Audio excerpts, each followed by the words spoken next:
Antes de dedicarme al mantenimiento de muñecas, estudiaba medicina. Era un trabajo duro, sí, muchas noches sin dormir y dolores de cabeza de esos que surgen al atiborrarse de información en muy poco tiempo. Pero la razón por la que abandoné la carrera fue que no soportaba el estrés de ser responsable de la vida y la muerte de otra persona. Todo lo demás era duro, pero nada que no pudiera perseverar y superar. Cuanto más me acercaba a la residencia, más miedo sentía. Pasar por alto detalles clave, cometer errores fatales, todo esto se convirtió menos en una preocupación abstracta y más en una probabilidad real con cada día que me acercaba a pacientes reales. Una noche me desperté empapado en sudor frío. En una pesadilla, había causado la muerte de un niño por un error en la cirugía. Estaba a punto de decirles a los padres que la luz de sus vidas se había apagado. Por mi culpa. Dejé la facultad de medicina ese mismo día. Me llevó un tiempo descubrir qué hacer con mi vida. Recuerdo la primera vez que les dije a mis padres que quería ser médico. Tenía probablemente 6 o 7 años. Lo dije por capricho. Pero siempre recordaré cómo se iluminaron los ojos de mis padres. El orgullo que se iluminó en sus rostros. La forma en que elogiaron mi ambición y me dijeron que era una meta noble y maravillosa. No había deseado nada más desde entonces. El orgullo de mis padres me impulsó hasta la facultad de medicina. Estudié como un demonio. Necesitaba mantener esa aprobación de mis padres. Con el tiempo, también la anhelaba de los demás. Imagina la reacción de mis padres cuando descubrieron que había dejado la facultad de medicina. El orgullo de sus vidas, ahora un fracaso.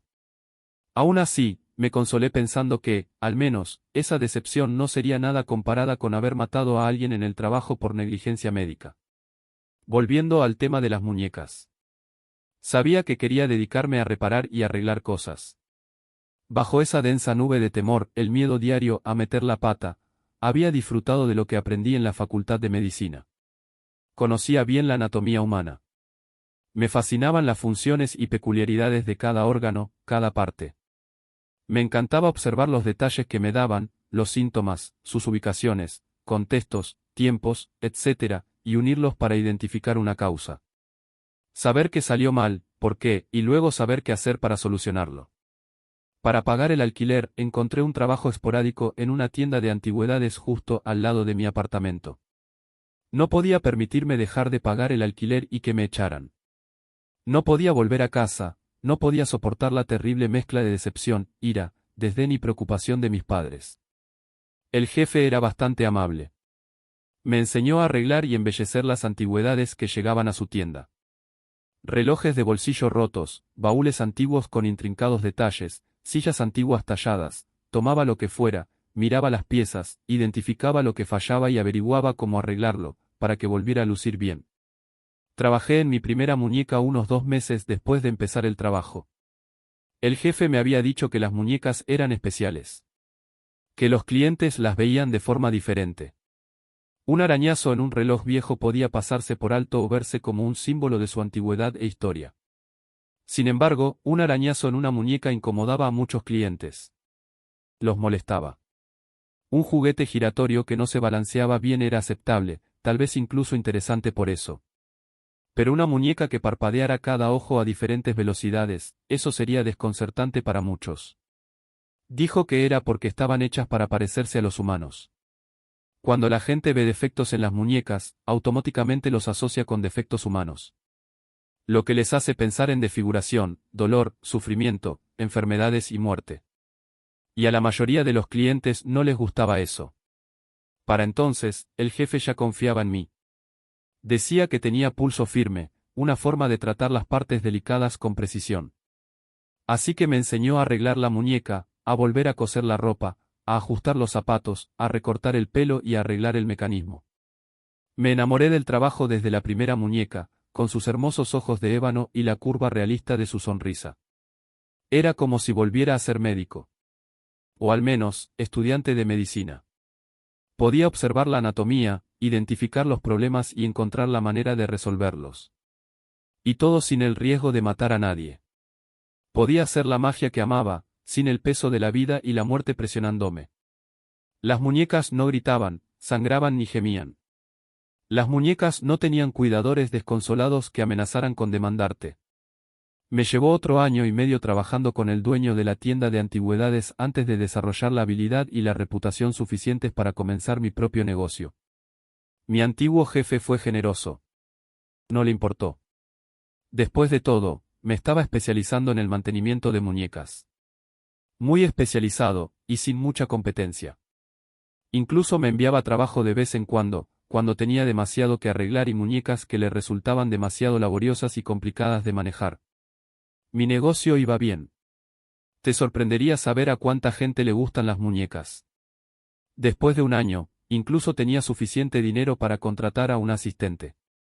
Llamémosla Millie. Millie era joven, entusiasta y, sinceramente, bastante talentosa en el oficio. Se encargaba de gran parte del trabajo más sencillo pero tedioso, incluyendo la atención al cliente y la logística de la tienda, así que algunos días ni siquiera tenía que estar allí. Uno de mis mejores clientes era un señor de mediana edad. Llamémoslo Hugh. Hugh vino una vez a mi tienda, mostró mi trabajo y me pidió que le hiciera visitas a domicilio. Tenía una colección de muñecas que necesitaba mantenimiento y se resistía a moverlas por miedo a dañarlas. Estaba dispuesto a pagar generosamente para compensar el viaje de ida y vuelta. Acepté, por supuesto. Mi primera visita a casa de Hugh estuvo llena de sorpresas. Dada su generosa remuneración, casi esperaba encontrarme en una mansión grande y elegante. En cambio, me encontré justo en las afueras de lo que muchos habrían llamado la zona peligrosa de la ciudad. Se alojaba en un lugar pequeño y bastante destartalado. O sea, seguía siendo mucho más bonito que el pequeño apartamento que aún alquilaba. Al menos tenía jardín, por muy descuidado que estuviera. Esperaba que las muñecas estuvieran en vitrinas o en su propia habitación, pero estaban por todas partes. Nada más entrar en la casa, me encontré con una en el zapatero. Me giré y vi 5 sentadas alrededor de una mesa redonda de madera, en sus respectivas sillas. Levanté la vista y vi 7 en un estante, aprendiendo a jugar al azar. Estaban por todas partes. 3 en su cama, 8 en la mesita de noche. Unas cuantas en el baño. Varias en el sofá. No sabía cómo Hugh podía tener espacio para sí mismo en esa casa. Aún así, ese no era mi problema. No me correspondía juzgar. Ese mismo día empecé con las 3 primeras muñecas. Tardé 6 horas en arreglarlas y dejarlas bonitas de nuevo. Tuve que cortarles el pelo, que al ser de lana había crecido con la humedad. También tuve que remendarles los vestidos, vaporizarlos y volver a ponérselos. Reajusté algunas extremidades que estaban torcidas y cambié los espejos de los ojos de 2 de las muñecas. ¿Sabías que a menudo se usan espejos en los ojos de las muñecas para darles ese brillo de vida? Ciertas configuraciones pueden darles un aspecto verdaderamente etéreo. Volví a su casa 7 veces más en las 2 primeras semanas para arreglar todas las muñecas. Después, lo visitaba una vez al mes para el mantenimiento general de sus muñecas. Hugh estaba contento con mi trabajo y a menudo me daba buenas propinas. Venía a la tienda solo de vez en cuando, sobre todo para comprar ropa y accesorios para muñecas. Algo que habíamos ampliado. Le cayó bien a Millie enseguida. Su sonrisa se hacía más radiante cuando ella le hablaba. Confiaba en el gusto de Millie para estas cosas y a menudo se iba con más de lo que pretendía comprar cuando era Millie quien le mostraba los nuevos productos. Hugh realmente tenía las muñecas más fascinantes. No solo tenía las bonitas muñecas vintage de porcelana, aunque estas formaban la mayor parte de su colección. Tenía una docena de muñecas modernas de alta costura de edición limitada. También tenía varias muñecas extrañamente hermosas que no eran completamente humanoides. Una de ellas, por ejemplo, parecía un palo retorcido, pero con una cara tallada donde el palo se aplanaba naturalmente en forma ovalada. Las extremidades tenían articulaciones extrañas, pequeños palos con ángulos peculiares. Estaba todo atado con hilo grueso. Otra era una escultura de arcilla que parecía una personita atrapada en una pared rocosa intentando salir a empujones. Los ojos, la nariz y la boca eran más sugerencias que precisión. Mis favoritas seguían siendo las muñecas de porcelana, por supuesto. Fueron creadas con muchísimo amor y cuidado. Se podía distinguir el carácter de cada una por lo que vestían, cómo sonreían, cómo pestañeaban. Incluso sus peinados y accesorios contaban una historia. Y puede que te rías, pero de verdad sentí que cada una tenía alma propia. Parecían casi suplicantes cada vez que las veía. Y cuando las arreglaba, me gustaba pensar que estaban agradecidas. Pasaba medio año desde que empecé a hacer visitas a domicilio cuando la cagué de verdad. Tuve que ayudar a Millie en la tienda con una muñeca que no podía arreglar, así que llegué a casa de Hugh pasadas las 8 de la noche. Para las 10 de la noche, solo había arreglado 2 muñecas. Pasé a trabajar en la tercera muñeca, Jolene. Jolene es una hermosa muñeca de cabello negro azabache con ojos plateados como espejos. Cuando terminé de cuidarla, abrí su caja de ropa. Tenía diferentes conjuntos, y quería ayudarla a ponerse uno de sus vestidos azul pálido. Tuve que desabrochar algunas tiras para quitarle el suéter de cuadros rojos y blancos que llevaba puesto. Una tira se le enganchó en la mano. Tiré de ella, pero no se soltó. Volví a mirar. Sus dedos parecían estar agarrando la tira. Pensé, estaba segura, que era un efecto de la luz. O que quizás su mano siempre había estado apretada, pero nunca me di cuenta. Así que seguí tirando y empecé a arrancarle los dedos. Un grito agudo y penetrante brotó de Jolene. El tipo de grito que te retumba por dentro, te hace taparte los oídos. Sorprendido, la solté. Jolene cayó. La miré caer, sintiendo que el tiempo se ralentizaba. Extendí la mano para agarrarla. Lo juro, sus ojos se volvieron hacia mí. Con ira. Con odio. Con miedo. Miré fijamente ese rostro, aún hermoso incluso con esa expresión de odio, mientras mi mano volaba hacia ella. Entonces ese rostro se hizo añicos, deshaciéndose en pedazos, cada ojo mirándome desde un pedazo diferente, y su boca se partió por la mitad. Entonces los pedazos quedaron en el suelo. Los gritos cesaron. Me quedé paralizada, incapaz de creer lo que acababa de pasar. Puede que no lo crean, pero en realidad me horrorizó más el grave error que había cometido, romper una muñeca, que lo que creía haber visto hacer. En el silencio, oí los suaves clics. Los susurros de pequeños y delicados movimientos. Miré a mi alrededor y vi que los causaba. Parpadeaban. Todas las muñecas parpadeaban. Repetidamente. Clic, clic. Clic. Un frío abrasador me recorrió el corazón y mis piernas se convirtieron en gelatina. Habría gritado, pero tenía la garganta seca, llena de algodón. Incluso las muñecas que no tenían mecanismos para parpadear, parpadeaban. Me desplomé en el suelo, abatido por el miedo y la certeza de estar cerca de la muerte. Sin pensarlo, sentado en el suelo, comencé a recoger los pedazos de Jolene. Un trozo afilado me cortó el dedo. Jadeé y, automáticamente, presioné el corte. Era profundo. La sangre manaba y luego empezó a fluir con fuerza.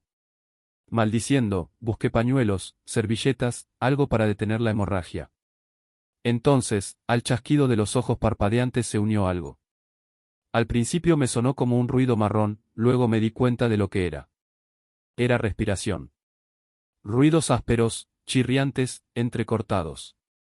Provenían de cada una de las muñecas. Mami, bésalo.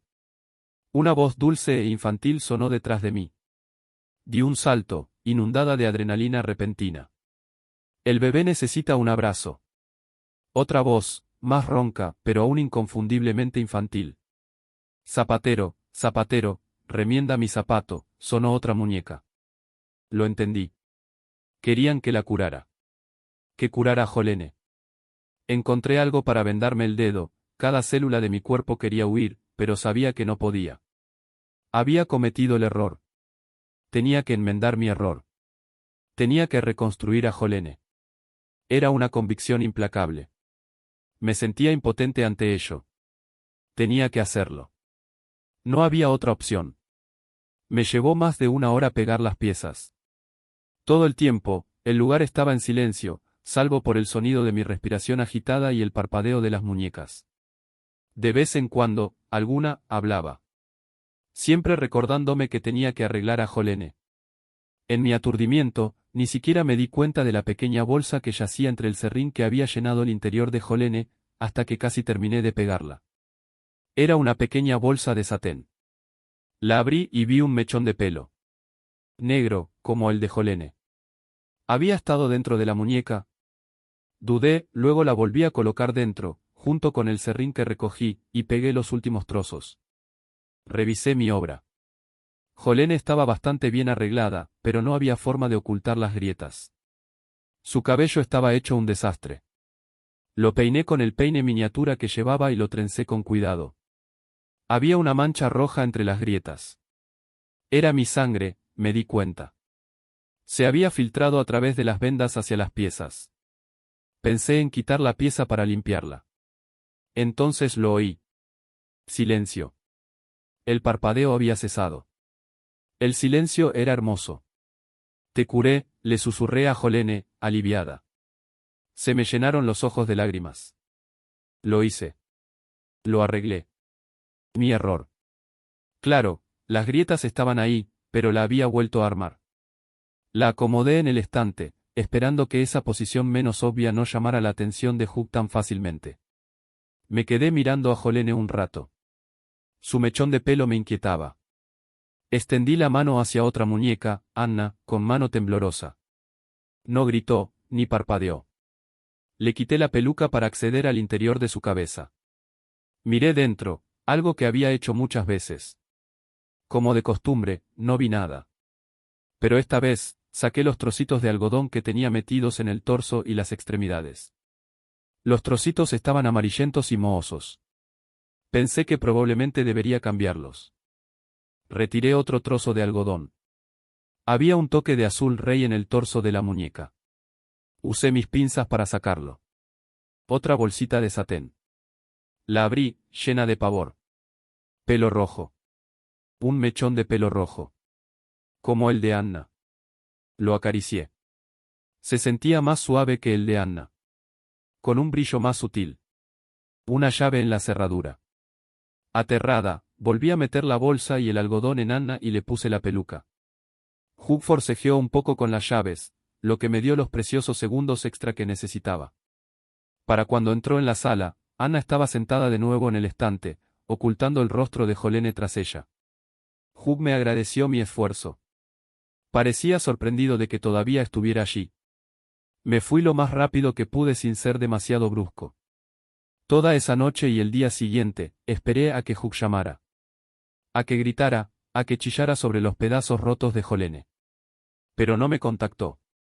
Ni al día siguiente, ni a la semana siguiente. No dejaba de pensar en los mechones de pelo en esas bolsas de satén. Eran pelo humano de verdad. Estaba segura. Nada que ver con el pelo sintético de plástico o hilo de las muñecas. ¿Era Hugh un pervertido? ¿O un asesino en serie? Tenía que denunciarlo. ¿Pero qué prueba tenía? Unos mechones de pelo. Terminé sin hacer nada. Unas semanas después, volví a hacer el mantenimiento de las muñecas. Jolene estaba completa de nuevo. No como la había dejado pegada. Estaba completa. Perfecta. Como si nunca la hubieran roto. Metí la mano y rebusqué entre el serrín. El mechón de pelo seguía allí. La volví a bajar. Parpadeó. Retrocedí, con una rodilla doblada. ¿Cómo podía estar completa de nuevo? ¿Se habría enterado Hugh y habría comprado una réplica? Estaba esperando a que confesara. Me senté, sintiéndome mal. Entonces la vi. Una muñeca nueva. La primera en 7 meses. Había una nota junto a ella. Era como Hugh me había etiquetado los nombres de las otras muñecas en la primera visita. Recogí la nota.